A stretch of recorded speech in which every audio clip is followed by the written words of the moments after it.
What's up, guys? It's Coach Grant with First Down Training, and today we're going to be talking about how to attack a DB's blind spot. So we're going to be talking about what you need to do to make sure that this DB is threatened to the blind spot, how you guys can threaten him vertical when especially it's a press bail zone coverage concept. So I hope this video helps you guys out, gives you guys some value. It teaches you a few new things about route running, but also, fellas, if you're a wide receiver and you want to be able to keep the speed that you've gained in the offseason during the season, you want to maintain strength, explosiveness, balance, all the above to improve your overall game as a wide receiver, check out that very first link in the description below for our 28-day in-season wide receiver gym plan. So these are specific exercises laid out into a specific schedule with sets, repetitions, rest periods, and all the above for you guys to hit peak performance during the season. So it's all designed to have a 1 week or a 1 game a week schedule. So I hope you guys could check that out. It's the very first link in that description below. Let's get started with this video. So the first things first here from Goodwin. Obviously, Goodwin's got a ton of speed off the line. So that's the main thing that you want to really threaten a DB with coming off this thing, especially when he gives you that inside or gives you that outside release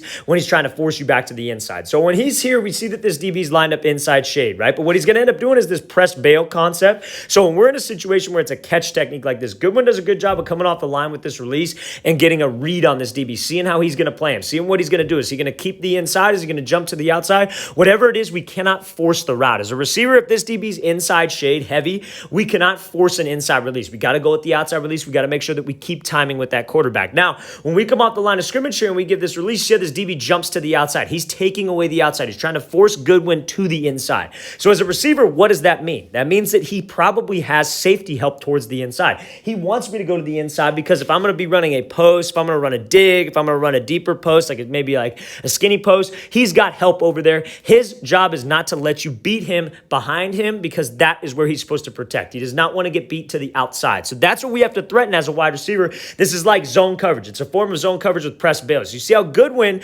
uses what we call a vertical set. So a vertical set is like just this little head fake to the inside. It kind of sells like we're doing a post. This is the same kind of move that you guys would use if you were up against a DB in zone coverage who was way off, who was maybe 5 or 6 to 7 yards off, and you want to close the distance with him, give him that vertical set move to the inside, because that vertical set, if that just gets that DB to set his feet up a little bit to the inside, stop his feet, that can get me some separation back to the outside. And again, Goodwin's speed certainly helps with that, right? So when he pushes off of this, you see, where's he going?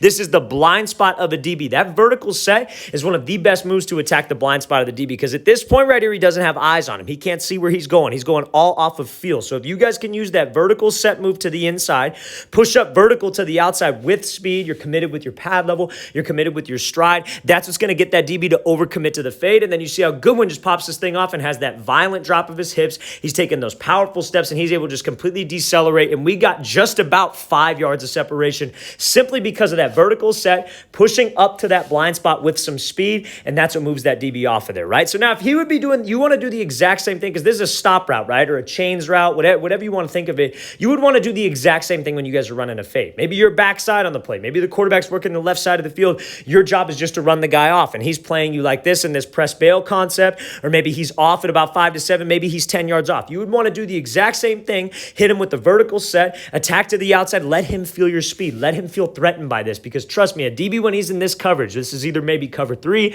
cover 4 situation, he does not want to get beat deep. He has no help over there. So his job is to protect that outside release, protect the sideline, force you to the inside the best we can. But if I could threaten him there with speed, I could really close the distance with him. I could attack that blind spot. That can get me a lot of separation if I don't waste too much time at the top of this route. That's a great job there by Goodwin. Let's watch the thing again, full speed one more time. There's a great example of how you guys can attack that blind spot versus a press bail DB. So great job getting a read on this DB, taking the inside release, using that vertical set move, then obviously creating separation. All right, guys, I really want to thank you for watching. I really appreciate it. If you guys have any questions at all, please don't hesitate to leave those in the comments below. I'll get back to you as soon as I possibly can. I always appreciate the feedback. And again, fellas, if you guys want a full 4-week-long schedule for what wide receivers should do in the gym to keep their speed, explosiveness, balance, we give you all the specific exercises to do to help your overall on-field performance. Check out that very first link in that description below. I'll see you guys next time.